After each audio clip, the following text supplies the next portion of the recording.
আসসালামু আলাইকুম। আপনি কি ৩ মাসের মধ্যে ভালো মানের পেয়ারা চাচ্ছেন? পাতা পেয়ারা গাছ লাগবে। ধারালো একটা ছুরি দিয়ে ২ পাশ থেকে সুন্দর করে কেটে খোসাটা ছাড়িয়ে নিয়ে চেঁচে নিতে হবে। চেঁচে নিয়ে আপনার লাগবে একটা আলু। আলুটা মাঝখান থেকে কেটে সুন্দর করে কেটে মাঝখান থেকে একটু করে ফালি দিয়ে পরে গাছের মাঝখানে বসিয়ে দিবেন। দাঁত খিলালে এটাকে অ্যাড করে নেবেন।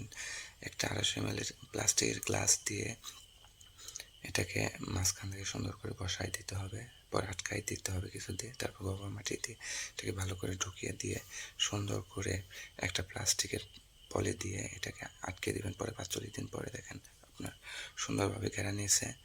পরে এটাকে আস্তে আস্তে ধীরে ধীরে কেটে সরাইতে হবে।